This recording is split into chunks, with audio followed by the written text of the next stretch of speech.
inside us. We the comeback kids, kids. We the comeback kids.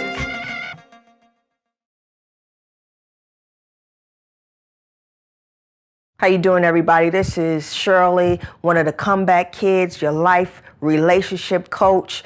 You know, Shannon and I, we really have a passion for marriages. You know, we didn't do it right. We didn't do it the right way. We didn't start off the right way. And we went through years of just going through hell on earth, literally.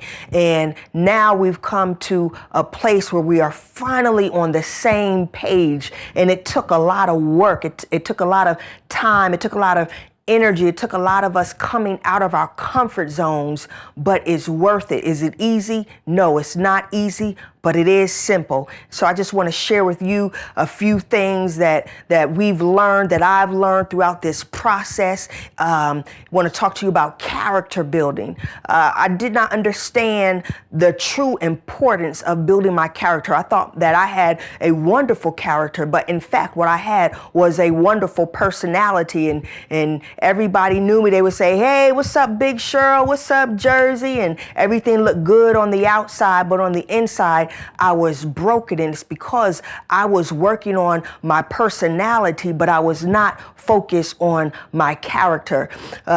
This reminds me of a story about a gentleman who he was a bridge keeper, and this is a true story. There was this train that ran along this river, but there's this one particular train that would come in the evening that would have to cross the river. And so his job was to man this particular bridge and to make sure that the bridge locked into place so that the train could come across safely. And on this particular day, he had his son with him, and his son was 4 years old. And as they are in the booth, the sun starts to set and evening is coming, and in the distance he sees this train, and it's far away, but he can see it. And so he knows that he must get into position so that he can push this button so that the bridge will lock into place.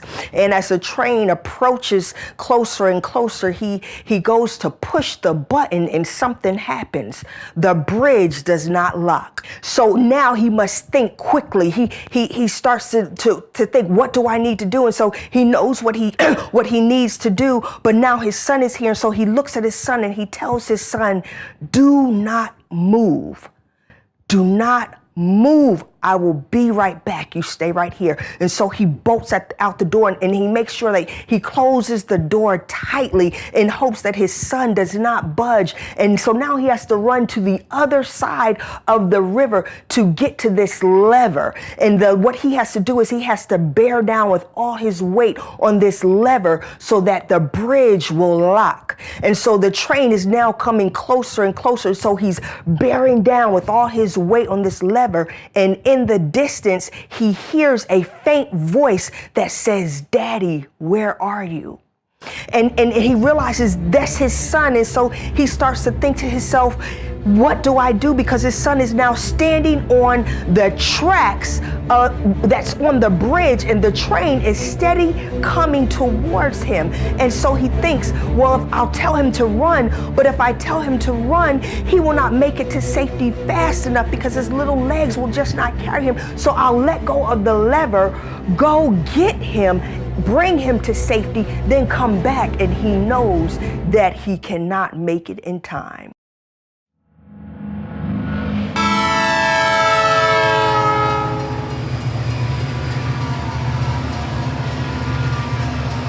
So now he's torn between saving a train full of people who does not know that he exists and saving his son.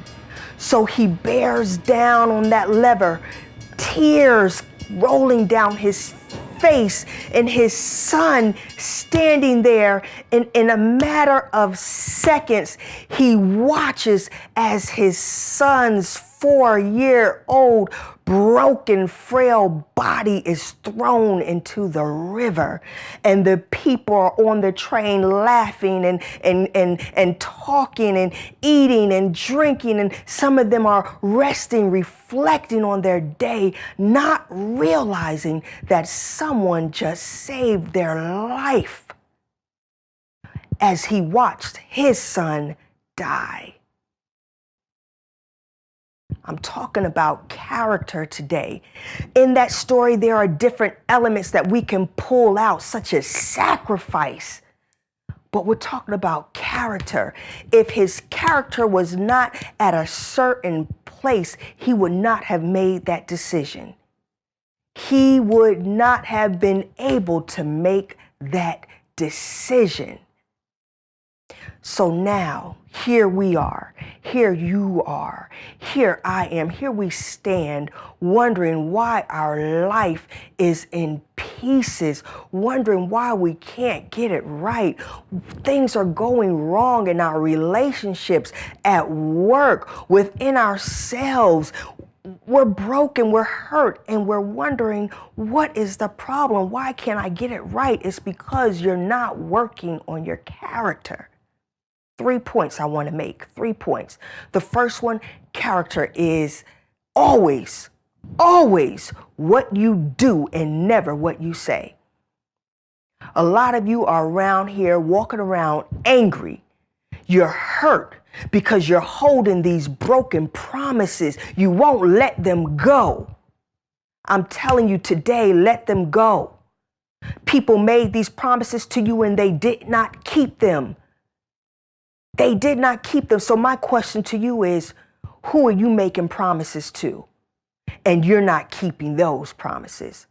Who are you telling, oh yeah, I'll be there, I promise I'll be there at 7 o'clock, and you just never show up? Matter of fact, you don't even have respect enough to call to let them know that you're not going to show up. Who are you making broken promises to? Character is always what you do. It's never what you say. Number one. Number two, character is always a choice.